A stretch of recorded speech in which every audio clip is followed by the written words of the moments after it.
আসসালামু আলাইকুম everyone, welcome back to my channel. আজকের রেসিপিতে থাকবে দেশি মাগুর মাছ রান্নার রেসিপি। আমি কিভাবে দেশি মাগুর মাছকে কষিয়ে রান্না করি আপনাদের সাথে শেয়ার করে নিব। তাহলে চলুন রেসিপিটা শেয়ার করে নেই।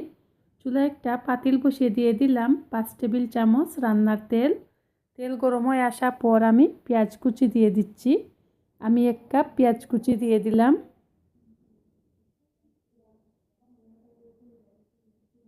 পেঁয়াজটাকে আমি ভালো করে নাড়াচাড়া করে ব্রাউন কালার করে নিব। দিয়ে দিলাম স্বাদ মতো লবণ, এতে পেঁয়াজটা তাড়াতাড়ি সফট হয়ে আসবে।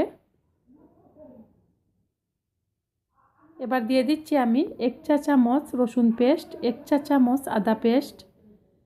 পেঁয়াজের সাথে আদা রসুনের পেস্টটাকে আমি 2 মিনিট নাড়াচাড়া করে নিব, এতে কাঁচা গন্ধ ভাবটা চলে যাবে।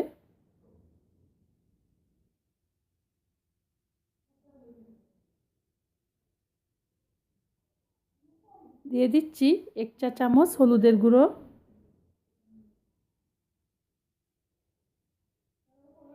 দিয়ে দিলাম 1.5 চা চামচ মরিচের গুঁড়া। জালটা পছন্দ মতো কম বেশি করে নিতে পারেন। 1 চা চামচ দিলাম ধনিয়ার গুঁড়া।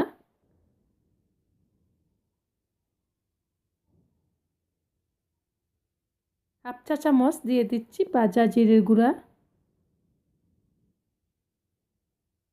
মশলাটাকে আমি 2 মিনিট কষিয়ে নিব। এবার অল্প একটু পানি দিয়ে আমি আরও 4 থেকে 5 মিনিট মশলাকে ভালো করে কষিয়ে নিব।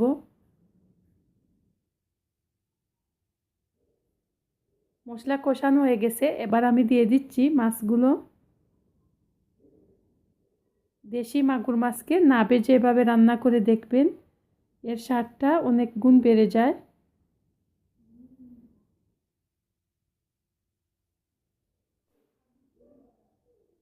এবার হাফ কাপ পানি দিয়ে আমি 10 মিনিট কষিয়ে নিব, চুলার আঁচটা মিডিয়ামে রেখে।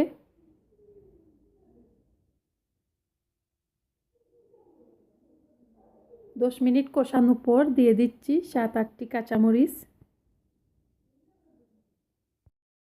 কাঁচামরিচগুলোকে আমি ভেঙে দিলাম, এতে সুন্দর একটা ফ্লেভার আসবে।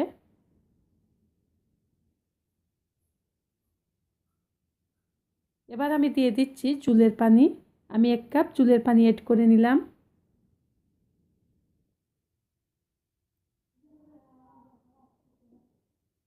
এবার দিয়ে দিচ্ছি ধনেপাতা কুচি।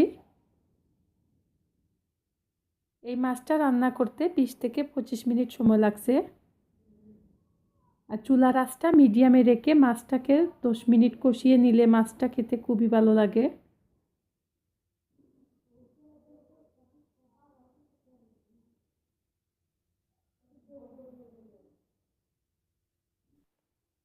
আশা করি আমার রেসিপিটা ভালো লাগবে। ভালো লাগলে একবার হলো ট্রাই করে দেখবেন।